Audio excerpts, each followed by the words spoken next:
I've always been under the impression that nicotine was something you did when you took a break from work. Like traditionally, nicotine's whole brand is this will probably ruin your life, but it will also make you look really hot outside a bar. But lately, boys on the internet have been telling me that nicotine is a productivity hack. It's being sold as basically over-the-counter Adderall for men who listen to podcasts and think seed oils are why they can't finish a spreadsheet. Do you know what I mean? 20th century culture turned smoking into one of the hottest, coolest, most aesthetically appealing things a human can do. Just think about how many iconic scenes in cinema feature their main character smoking a cigarette. James Dean, Humphrey Bogart, Audrey Hepburn, Brad Pitt, Chandler from Friends. Don't think of it as a cigarette. Think of it as the thing that has been missing from your hand. It's also an activity that the collective psyche has been associating with releasing tension, with pleasure, with leisure. It's called a cigarette break. But it's not just Ben Affleck, Dua Lipa, Charlie XCX, and those beautiful smoking scenes in Celine Song's Materialists.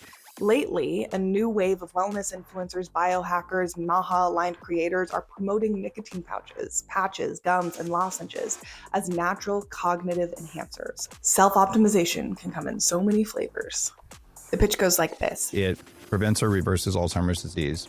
It's neuroprotective, uncouples your mitochondria. It's been used for almost 1,000 years to treat certain medical conditions. But because smoking causes cancer, people throw the baby out with the bathwater. And unfortunately, this is the exact kind of thing the internet is designed to make irresistible, since it's rooted in a bit of truth and then totally blown out of context. Like, remember mouth taping and color analysis? Nicotine does provide some potential benefits. It is both a stimulant and relaxant and really can make people feel more alert. But much of this research is done around nicotine and cognition in very specific medical contexts. Doctors told the New York Times that a lot of the claims around nicotine are exaggerated or misrepresent the research. One public health professor put it pretty clearly. Nicotine might help you focus in boring situations, but it does not make you smarter, funnier, or more interesting. And over time, people can build tolerance and dependence. So in any given year, about half of all smokers try to quit, but only about 6% eventually accomplish that. The thing that initially made you feel locked in can become the thing you just need to feel normal. But the timing of this rise makes a lot of sense to me. I mean, everybody is exhausted, healthcare feels completely inaccessible, wages are stagnant, trust in institutions has completely collapsed, people want control. And wellness culture offers them control they can buy. It's the same reason we see a rise in products like beef tallow and raw milk and peptides and supplements and cold plunges.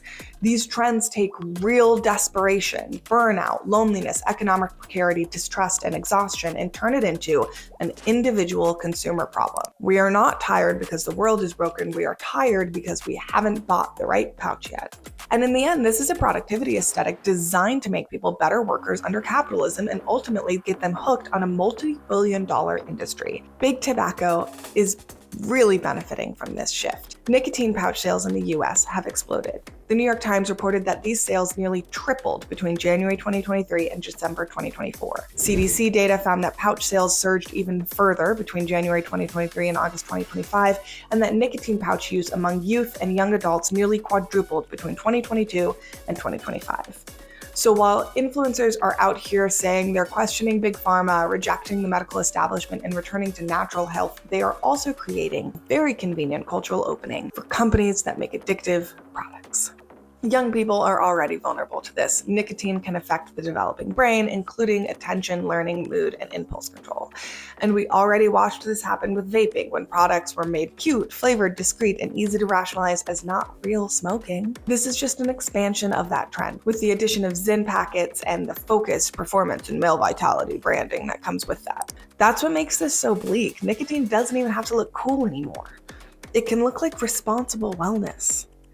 It can look like a guy telling you he's just trying to protect his brain.